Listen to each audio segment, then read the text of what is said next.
Então, a fome ela tem endereço, ela tem geografia, ela tem raça, né, ela tem cor, ela tem escolaridade e ela tem gênero. Sabe? Esse é um dado muito importante para a gente entender. Porque a pandemia agravou o cenário, mas não é só por isso, é muito importante que se diga. A pandemia não é nacional, a pandemia é global. E vários países conseguiram encontrar formas de socorrer aquelas pessoas que não tiveram como continuar trabalhando. E esses países conseguiram socorrer. Só que no Brasil a situação é mais grave, porque além de lidar com a pandemia, a gente tem tido que lidar com o pandemônio. Eu tenho escutado muito a história do desgoverno.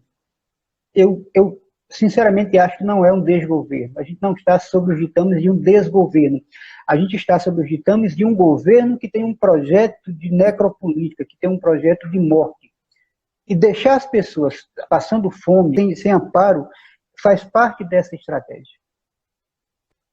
É da natureza do sistema capitalista a ganância. Não existe sistema capitalista que faça caridade, é da lógica. Se você tem um empresário que é mais solidário, que se preocupa, é ele, não é a partir da lógica do sistema. Esse sistema é um sistema de exclusão. Esse sistema, eu costumo dizer que esse velho paradigma que sustenta esse modelo de sociedade em que nós nos enfiamos, né? O Ailton Krenak fala disso com muita propriedade, esse modelo de sociedade, esse velho paradigma já não nos serve. Nunca nos serviu, na verdade. E ele não nos serve não por ser velho, mas porque ele nega violentamente a vida humana e não humana. Né? Este é o problema. Então, se ele nega a vida, ele não dá para a gente ficar tentando fazer remendo em tipóia, gente.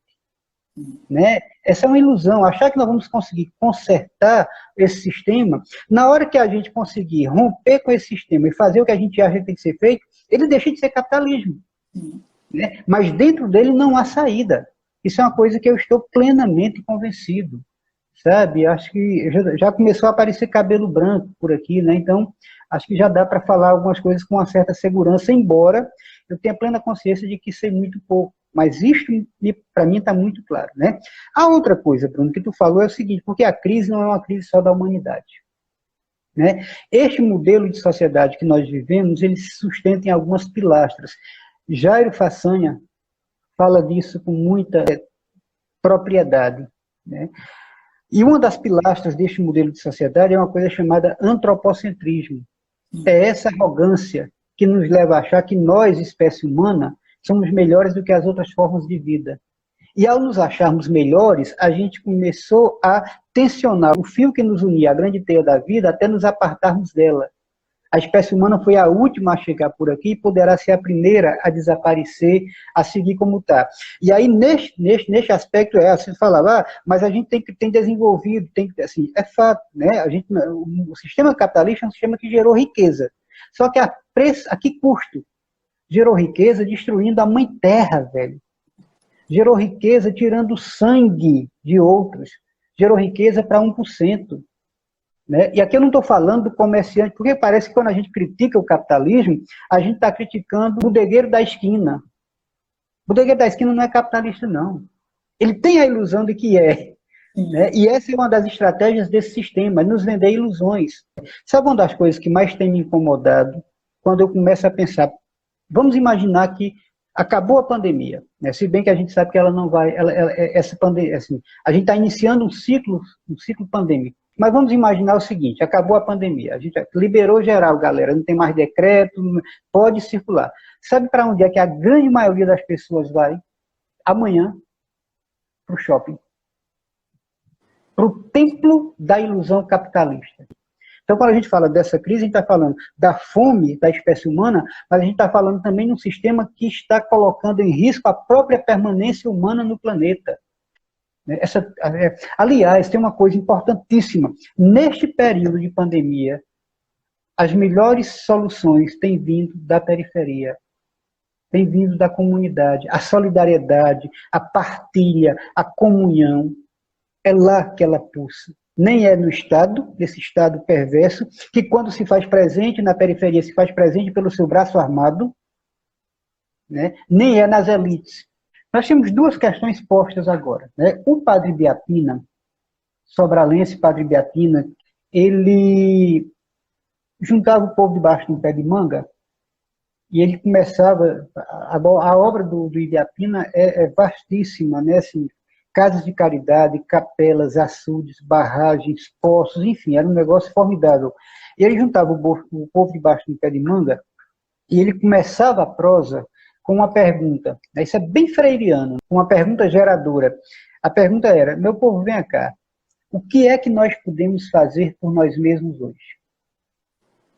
Essa é uma pergunta importante e o momento pede isso. O momento pede solidariedade, o momento pede cuidado, o momento pede essa disposição cidadã, independente de governo, para fazer alguma coisa. Mas isso não pode significar, em hipótese alguma, desresponsabilizarmos o Estado. E aí, quando eu falo aqui de Estado, eu estou falando do poder público, do Estado, esse poder constituído, com toda a sua estrutura, executivo, legislativo, judiciário, as instituições, enfim, né? E aí, isso significa dizer o seguinte, que nós precisamos, ao mesmo tempo em que exercitamos a solidariedade como um valor humano, né, nós precisamos nos mobilizarmos, nos organizarmos politicamente para cobrar do poder público, seja federal, seja estadual, mas também os governos locais. É preciso que a gente se mobilize, dialogue com os governos locais, para que, primeiro, a gente tenha também por parte do poder público uma resposta imediata à fome. Mas, mais que isso, nós possamos construir no diálogo políticas públicas que sejam duradouras. Este ano de 2021, os municípios brasileiros deverão elaborar, todos eles, por força de lei, o plano plurianual. O que é o plano plurianual? Como se fosse um plano de governo para 4 anos. Ele é elaborado sempre no primeiro ano de cada governo. Portanto, em 2021, os governos atuais vão elaborar os PPAs para valer a partir do segundo ano desse governo até o primeiro ano do governo seguinte. E aí a intenção é garantir que na mudança de governo a gente não sofra o que numa linguagem técnica a gente chama de dissolução de continuidade. E aí como é que a gente pode garantir que na elaboração do plano plurianual as nossas propostas de políticas públicas efetivas para enfrentamento da fome, por exemplo, para distribuição de renda, para geração de trabalho, que não é só emprego na indústria. A gente tem N outras possibilidades de geração de renda que precisam ser reconhecidas e alavancadas pelos governos locais, economia solidária, economia criativa, né, que está ligada à economia da cultura, uma infinidade, bancos comunitários, uma infinidade de ações que a gente pode, mesmo na pandemia, né, provocar discussões com o poder público de forma virtual neste momento, para que a gente possa apresentar propostas para que, incorporado aos planos de governo, aos planos plurianuais, depois elas possam ganhar concretude. Mas o fato é o seguinte, que não adianta a gente ficar esperando que os governos venham fazer por si só. Mesmo aqueles governos mais progressistas, eles estão muito presos, atrelados a uma estrutura de poder que é viciada e que é excludente.